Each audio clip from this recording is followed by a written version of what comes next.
Hey, how's it going, everyone? Justin again, as always. Thanks for watching my channel. Welcome back. Cheers to those of you that have your beers. Unfortunately, no tool haul Tuesday today. I had a medical appointment, so I was not at work when the gear wrench tool truck did stop by. However, Lorenzo Rodriguez recently sent me a message in our comments regarding the junkyard video that I did, and I'll try to put a card up here about how I feel about junkyard pulls, things like that. Hey, I go there, you know what I mean? Sometimes you can find some really good stuff. Sometimes almost brand new stuff from these cars that get into collisions from the junkyard. In fact, I might do a walk around this weekend with you guys and just kind of show you what we have in our junkyard up here on the high desert. But he was interested in knowing what it was that I would take with me if I was to go to the junkyard as far as a tool bag, or what kind of tools do I usually take. I did reply back in the comment and basically told him, 9 times out of 10, I've already removed the component from the vehicle, and I'm specifically going there for something in particular. Now, that doesn't mean that I don't take other tools with me on the offset chance that there might be something that I might want to take that goes with that vehicle that might be a brand new part that just catches my eye. Am I right? So what do I take with me? Well, obviously you're going to want some kind of 1/4-inch socket set and 3/8 drive socket set. You're gonna want some ratchets of some kind, maybe even a little driver, okay, and maybe even a little cordless item of some kind to speed things along, because let's face it, you're not trying to be out there all day. Now, you might not want to put loosely tossed sockets on a magnetic rail in your bag, in which case I still keep the original case that my 3/8 and 1/4-inch sockets with ratchets and extensions came in. I keep it on the side so I can reload everything up. Yeah, I gotta unload it when I get to the house, but not a big deal. At least this way it's in a nice carrying case. I could take it with me on the fly. It has little Torx bits, Allen bits, etc. that I might need just in case I show up to the junkyard and I run into something that actually is a little bit extra that I wasn't particularly looking for at the time, that I saw it was a new part for my car, and I'm all about getting me some cheap new parts. So, other items that you might want to take with you. Look, I gotta say, again, you gotta know what it is that you're looking for, because if you're working on, let's say, a Toyota or a Honda, you're probably gonna want like 12mm, 14mm, maybe 13, but most likely not. It's gonna be 12 and 14 for the most part. 10mm, 8mm.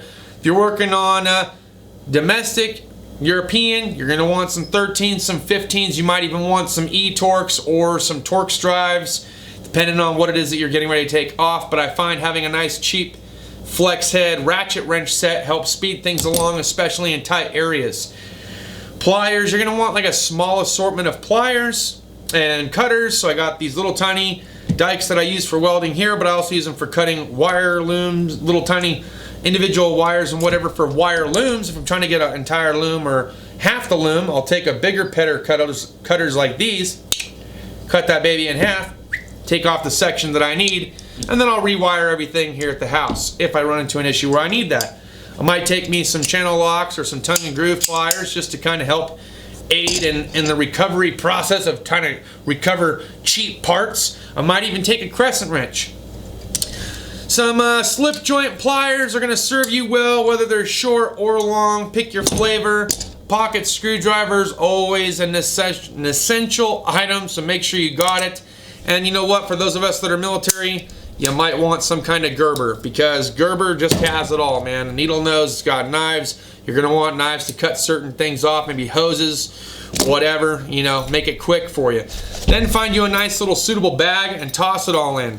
The last and unexpected item that you might not think about, especially if you lived in the Rust Belt kind of area, like Rust Belt Mechanic and JRC and a handful of others that I can't list them all, that live on the East Coast. You might want to take some kind of penetrating oil with you, toss that in the bag as well, maybe even the blue wrench.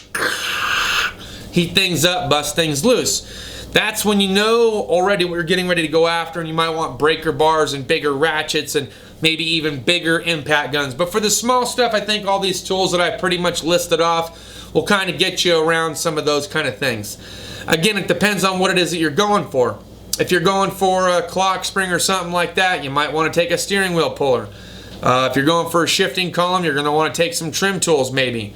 half these vehicles are usually busted and broken apart, and people just rip and tear, and they don't think about the next guy coming in behind them wanting that one plastic panel that they were looking for, and you just broke the crap out of it. So I've seen that before too, where I'll go for one panel and someone's already broke the crap out of it. I can't use it, and that was like the only one left at the time, and I'm like, oh, okay, well, I guess I'll order it online.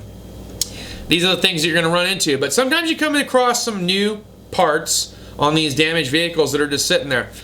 Now, inadvertently, if you don't want to take all of your tools with you, you don't have to, because if you pay a small fee, and I don't know how much your fees are there, but if you pay a small fee to the wrecking yard, they'll actually pull it for you. As long as you know what it is that you're looking for, and you can point it out to them or whatever, they'll just go and pull it for you. You pay them a small fee, and it's done, and you didn't have to take any tools with you.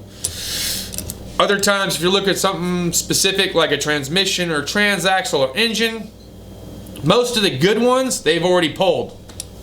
And they're sitting on the ground or on racks or whatever else. So it's always nice to go out there and take a look at what it is that you're going for. Now, I have found some really in particular things that you wouldn't think about going to a wrecking yard looking for. So when I was roofing, and I had my own little roofing side business thing going on, I needed a lumber rack.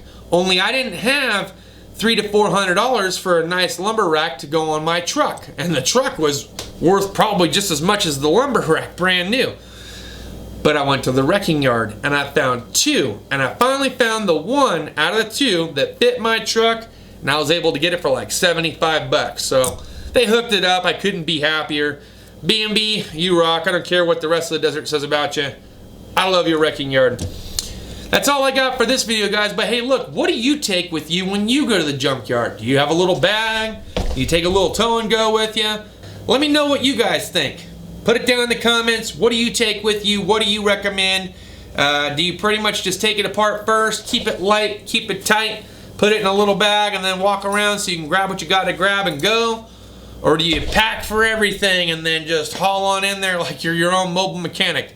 Let us know. All right, guys, that's all I got for this video. Thanks as always for watching. I hope you're enjoying your work week. Cheers, and we'll see you next time. Deuces.